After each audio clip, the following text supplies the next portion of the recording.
अब दोस्तों यहाँ पर सवाल का जो टाइप है वो चेंज हो रहा है। बेहतरीन ट्रिक आपको बता रहे हैं, बेहतरीन कॉन्सेप्ट आपको बता रहे हैं इस टाइप के सवाल को लगाने के लिए। अब यहाँ पर पहले चाप के बारे में समझ लीजिए और वो सेंटर पर कितना एंगल बनाता है उसके बारे में समझ लीजिए, है ना। तो यहाँ पर एक सर्किल है अपने पास। ये सर्किल जो है आपका यहाँ पे मान लीजिए कि ए से बी तक एक चाप है। चाप को आर्क बोला जाता है ना। ए से बी तक ये आपका आर्क है, मतलब ये वाला पूरा। क्लियर है। इस आर्क का जो लेंथ है उसको हम लोग एल कहते हैं और यहाँ पर ये तो रेडियस होगा। और ये जो आर्क है ये कितना एंगल बना रहा है, मान लेते हैं हम यहाँ पे थीटा बना रहा है एंगल, ठीक ना। अब यहाँ पर कुछ चीज़ें बड़े ध्यान से समझिएगा।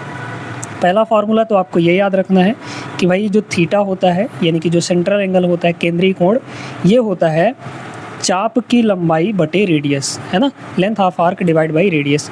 ये फार्मूला पहले गांठ बांध लीजिए। अब यहाँ पर एक चीज़ का और ध्यान रखना है, क्योंकि इस फार्मूले से रिलेटेड ये वाला सवाल नहीं है, आगे आएगा, ठीक है ना। इसमें ये ध्यान रखना है कि ये जो एंगल निकल कर आएगा इस फार्मूले से, ये आपका रेडियंस में आता है ना। किस में आता है? रेडियंस में। मतलब डिग्री में नहीं आएगा। ये L/R करेंगे तो डिग्री में नहीं मिलेगा आपको रेडियन में मिलेगा। और उस रेडियन वाले को अगर आप चाहें तो डिग्री में कन्वर्ट भी कर सकते हैं, अभी बताएंगे तरीका, ठीक है।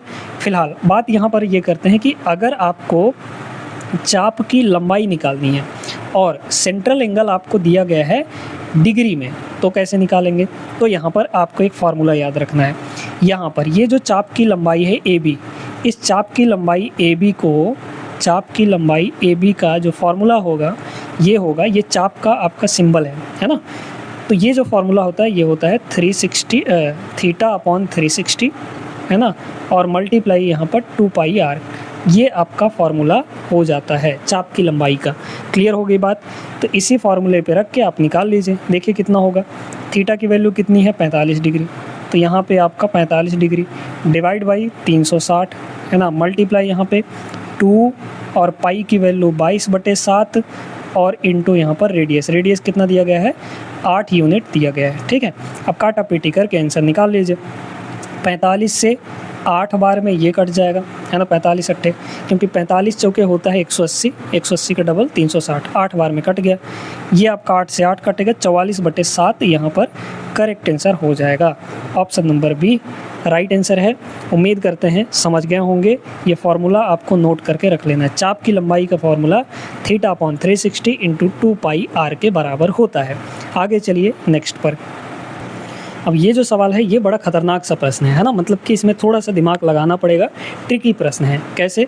सुनिए। यहाँ पर बोला गया एक वृत्त की त्रिज्या 8 सेंटीमीटर है, पता चल गया। उसके त्रिज्यखंड का परिमाप 24 सेंटीमीटर दिया गया है। त्रिज्यखंड का एरिया कितना होगा, है ना। चलिए तो बताया जाए। पहले यहाँ पे एक सर्किल बना लेते हैं, है ना। ये क्या बन गया भाई? सर्किल बना लेते हैं। यहाँ पे ये हमारे पास एक सर्किल है, इसका सेंटर ये वाला मान लीजिए, और यहाँ से एक त्रिज्यखंड बनाइए। त्रिज्यखंड मतलब यही चीज़ है ना, ये त्रिज्यखंड। अब इस त्रिज्यखंड का हमें परिमाप दिया गया है, तो परिमाप त्रिज्यखंड का क्या होगा? एक तो ये वाला बनेगा, है ना, ये वाला। फिर इसके बाद ये बाउंड्री, भाई त्रिज्यखंड का बाउंड्री ही तो उसका परिमाप होगा। और यहाँ पर ये वाला, ये पूरी बाउंड्री की लंबाई आपको 24 सेंटीमीटर दिया गया है। अब ये बताइए कि ये आपका 8 है, ये भी आपका 8 है क्योंकि रेडियस है। तो ये बताइए ये कितना आएगा? लेंथ ऑफ आर्क कितना आ जाएगा बताइए? तो यहाँ पर लेंथ ऑफ आर्क आएगा, क्योंकि टोटल 24 है, तो 24 में से अगर हम ये 8 + 8 यानी कि 16 को माइनस कर दें तो लेंथ ऑफ आर्क निकल कर आ जाएगा, यानी कि 8 सेंटीमीटर। क्लियर हो गई बात? अब अगर लेंथ ऑफ आर्क निकल गया है तो हम ये चीज़ निकाल सकते हैं, है ना। और यहाँ पे आपको त्रिज्यखंड का एरिया चाहिए। अच्छा ठीक है, कोई बात नहीं है। ये बताइए कि अगर हम पूरे आर्क के लिए बोलें, पूरे के लिए मतलब यहाँ से लेकर यहाँ तक एक चक्कर के लिए, तो एक चक्कर का आर्क कितना होगा? 2πr होगा। इस 2πr के लिए जो एरिया होता है वो कितना होता है? πr²। हमें कितने सेंटीमीटर के लिए चाहिए? 8 सेंटीमीटर के लिए चाहिए। तो 8 सेंटीमीटर के लिए कितना होगा? या फिर L के लिए मान लीजिए चाहिए, तो हम एक जनरल सा फार्मूला बनाए दे रहे हैं। L के लिए अगर चाहिए तो 2πr नीचे आएगा, या फिर पहले काट पीट लीजिए। पाई से आपका पाई कैंसिल होगा, एक आर से एक आर भी कैंसिल हो जाएगा। तो यहाँ बचा आर और नीचे हो जाएगा 2r/2 और इंटू यहाँ पर L होगा। बस यही फार्मूला निकल कर आएगा आपका। बताइए कितना होगा। रेडियस यानी 8/2 और यहाँ पर लेंथ ऑफ आर्क कितना आया है 8 के बराबर। 8 अठाई 64/2 यानी कि 32 सेंटीमीटर स्क्वायर ये आपका एरिया निकल कर आएगा।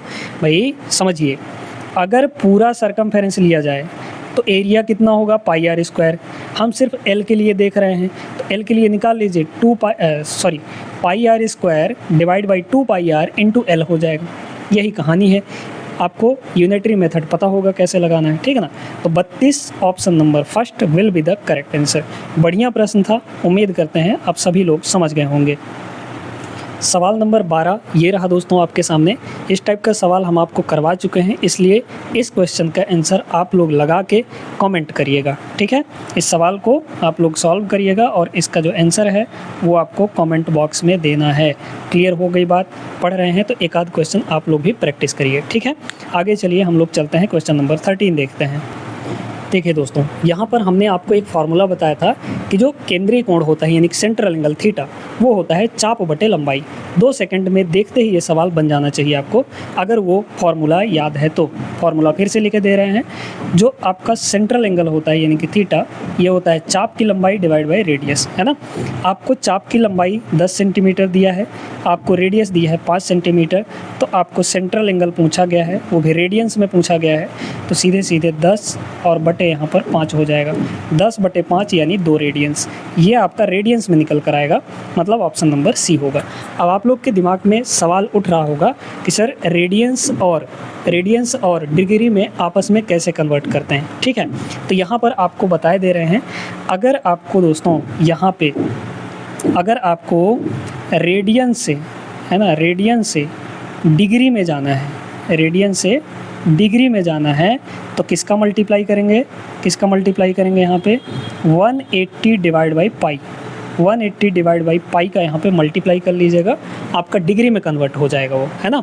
इसी तरीके से अगर आपको उल्टा जाना है, मतलब डिग्री से रेडियन में आना है, डिग्री से रेडियन में कन्वर्ट करना है अगर आपको, है ना, रेडियन में कन्वर्ट करना है तो इसका उल्टा मल्टीप्लाई कर लीजिए। मतलब किसका मल्टीप्लाई करना है यहाँ पे पाई अपॉन 180 का, है ना, पाई बटे 180 का मल्टीप्लाई कर लेंगे तो वो रेडियन में कन्वर्ट हो जाएगा। समझ गए होंगे अच्छे से। अब जैसे देखिए, और एक चीज़ आपको याद रखना है कि जो पाई रेडियन होता है, पाई रेडियन की वैल्यू ये होता है 180 डिग्री, है ना, 180 डिग्री।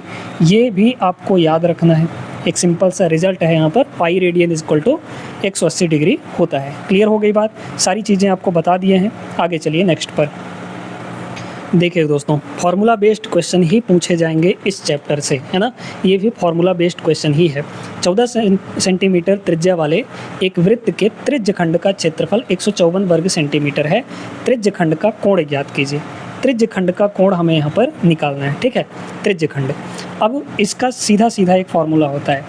जो आपका त्रिज्यखंड का क्षेत्रफल है, एरिया, है ना, एरिया ऑफ सेक्टर, ये होता है थीटा अपॉन 360 इंटू यहाँ पर पाई आर स्क्वायर, ये होता है, ठीक है। इसी फार्मूले से हम लोग लगा लेंगे। एरिया कितना दिया है 154, है ना, बराबर थीटा हमें नहीं पता है, थीटा यहाँ पर नहीं पता है। और इसके बाद यहाँ पे ठीक है, चलिए थीटा डिवाइड बाई यहाँ पर 360 रहने देंगे, मल्टीप्लाई पाई की वैल्यू 22/7 लेनी है ना, इंटू रेडियस का स्क्वायर, रेडियस कितना है 14, तो 14 इंटू 14 ये हो जाएगा, 14 इंटू यहाँ पर 14 हो जाएगा, है ना। काटा पीटी कर लेंगे, 7 से 2 बार में कटेगा, 22 सत्ते 154 होता है, 7 बार में कट गया, है ना। और 7 से ये 2 बार में कट जाएगा आपका, ठीक है। इधर बचा 1, है ना, इधर बचा 1। और देखिए ये ऊपर का 4 से ये कट जाएगा 90 बार में, है ना। तो थीटा की जो वैल्यू है वो कितनी आ गई 90, इधर आ जाएगा, मतलब 90 degree. 90 degree will be the correct answer, option number first होगा, ठीक है। समझ गए होंगे, फॉर्मूला याद रखना है। आगे चलिए, इस वाले क्वेश्चन में जो कॉन्सेप्ट लगने वाला है उस कॉन्सेप्ट पर एक सवाल हमने आपको करवा दिया है। आपको बोला गया है यहाँ पे 21 सेंटीमीटर त्रिज्या वाले वृत्त के लघु त्रिज्यखंड का परिमाप हमें निकालना है। लघु त्रिज्यखंड का परिमाप क्या होगा, चाप की लंबाई प्लस 2 ठो त्रिज्या, है ना। तो पहले चाप की लंबाई निकालिए। लेंथ ऑफ आर्क क्या होता है, लेंथ ऑफ आर्क, है ना, लेंथ ऑफ आर्क, इसका फार्मूला होता है, आपको बताया गया है theta upon 360 into 2 pi R, यही ना होता है। ठीक है, रखिए तो यहाँ होगा 45/360, 45/360 1/8 आएगा, है ना। डायरेक्टली करते हैं 2 पाई आर, तो 2 इंटू पाई की वैल्यू 22/7 और इंटू रेडियस। ठीक है, रेडियस कितना है 21 हो जाएगा। 7 से ये 3 बार में कटेगा और तो कुछ है नहीं यहाँ पे। 4 बार में कट, ये 4 से 2 बार में कटेगा और 4 से ये चूँकि 22 दूना 44 है तो 11 बार में कट जाएगा। 33/2 आ गया, यानी लेंथ ऑफ आर्क कितना आ गया यहाँ पे 33/2। 33/2 का मतलब है ना, 33/2 का मतलब यहाँ पे 16 दूना 32 यानी कि 16.5 आएगा, है ना। ये लेंथ ऑफ आर्क हो गया। इस लेंथ ऑफ आर्क में 16.5 में अगर 2 रेडियस और जोड़ देंगे तो आपको परिमाप मिल जाएगा। 2 रेडियस जोड़िए, एक रेडियस 21 है तो 2 रेडियस 42 होगा, 42 जोड़ लेंगे हम लोग यहाँ पे। 6 2 8 58, है ना, 58.5 करेक्ट आंसर होगा यहाँ पे मीटर में। मीटर में दिया गया है तो मीटर में लिख लीजिए। Option number D right answer रहा। एक सवाल चलिए और करते हैं। फार्मूला हमने आपको बता दिया है और ये सवाल आप लोग को सॉल्व करके इसका आंसर कमेंट में देना है। फार्मूला एक बार फिर बता देते हैं। सेंट्रल एंगल दिया है आपको, त्रिज्य खंड का क्षेत्रफल चाहिए, है ना। एरिया ऑफ सेक्टर चाहिए। एरिया ऑफ सेक्टर क्या होता है, थीटा अपॉन 360 और मल्टीप्लाई में यहाँ पे सर्कल का एरिया यानी कि पाई आर स्क्वायर। इसी फॉर्मूले को लगाकर यहाँ पे सॉल्व करके वैल्यू बतानी है आपको। उम्मीद करते हैं ये सेशन दोस्तों पसंद आया होगा। इसका आंसर आपको कमेंट जरूर कर देना है ना। वीडियो अभी तक लाइक नहीं किए हैं तो जाते जाते लाइक कर लीजिएगा, जाते जाते सब्सक्राइब भी कर दीजिए।